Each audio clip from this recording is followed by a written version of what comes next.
አሁን ከአንቺ አክሲዮን እሱ ይበልጣል አለቻት። አባትየውም ይሄ ብቻ አይደለም ሚስ ሃርፐር ካርተር የድርጅታችን ሲኦ እንድትሆን ወስኛለሁ በማለት ተናገረ።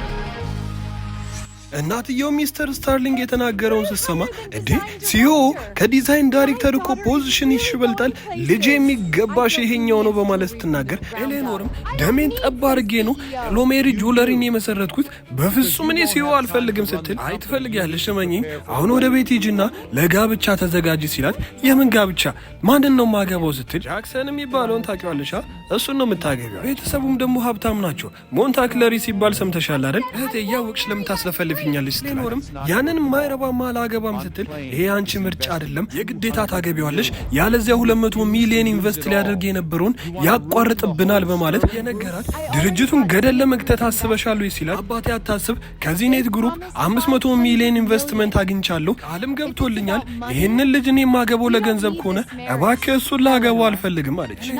አንቺ እሱን ላለማግባት ውሸት አደርድሪ እንዴት ነው ለአንቺ 500 ሚሊዮን ዚኔት የሚያክል ተቋም አንቺ ትንሽ የድርጅት የሚያበድረው በማለት ወደ ሃርፐር በመዞር ከዜኒት ግሩፕ ጋር ንገርኝ እስኪ ሃርፐር የሚያበድረን ይመስልሻል ሲላት፣ አይ በፍጹም ብላ መለሰችላት። እህትየውን በመቀጠል አባቴ እች ልጅ ግን ስነ ስርዓት ልታስይዛት ይገባል እንዴት ነው ለአንተ እንደዚህ አይነት ውሸት የምትዋሽ ስትለው፣ ኤሌኖርም አባቴ ይዋሻው አይደለም ስትለው ብሎ ዝም አስባላት። ስታርሊንግን በመቀጠል ሴኩሪቲ እች ልጅ ያዟትና ወደ ውጭ አውጣት በማለት ሚስተር ስታርሊንግ የኤሌኖር አባት አዘዘ። ህዝቡን በጣም ደንግጦ እያያቸው ሳለ ወልከርም በአንድ እጁ ኤሌኖርን ጠብቆ እውነት እልሃለሁ ዜኒት ግሩፕ እናንተ ካምፓኒ ላይ ኢንቨስት ያደርጋል ለእሱም ቃል ገባልሃለሁ። ሚስተር ስታርሊንግም አንተ ማነህ ሲለው እኔ ብሎ ሲቀጥል፣ እናትየው በመካከል ገብታ አንተ ጽዳት ሰራተኛ ሚስተር ስታርሊንግ እሱ ጽዳት ሰራተኛ ነው ልጅ አላገባህም ስትለው፣ የአንተን ልጅ አገባት ዋናው አላማው ሀብታም ሴቶችን ማሳደር ነው ብላ ለሚስተር ስታርሊንግ ነገረችው። የማለቅላቂ በመቀጠል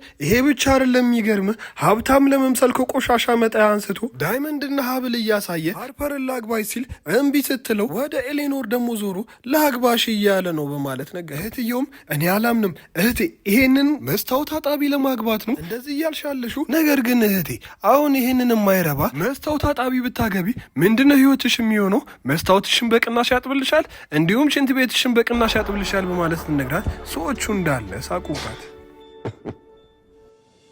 ኤሌኖርም ነገሩ እንዳለ በጣም ስላናደዳት ከዚህ በኋላ ባለቤቴን አንዳችሁም እንድትናገሩ አልፈልግም ስትል፣ አባትየውም ባለቤቴን ያልሽው እውነት ኤሌኖር እያሰብሽ ያለሽውን ነገር እኮ በደንብ ነው ማቀው ከጋብቻው ለመራቅ ፈልገሽ ነው እሱን ያመጣሽው እውነት እሱ ባልሽ ከሆነ እስቲ የጋብቻ ሰርተፍኬታችሁን አሳይኝ በማለት ጠይቃት። ስሚኝማ ኤሌኖር አውቄው ነበር እንደዚህ እንደሆነ ይሄንን የማይረባ የመስታወት አጣቢያ አምጥተሽ ባሌ ነው በማለት እኔ ያመጣውልሽን ባል ላለመስማማት የምታደርጊው ነገር ነው በማለት ሲናገር፣ ሃርፐርም አንተ ምንም አይነት እፍረት የሌለ ሰውና እኔ እምቢ ስልህ ወደ ኤሌኖር ስታርሊንግ ልጅ በመዞር ጎን ለጎን ማጫወት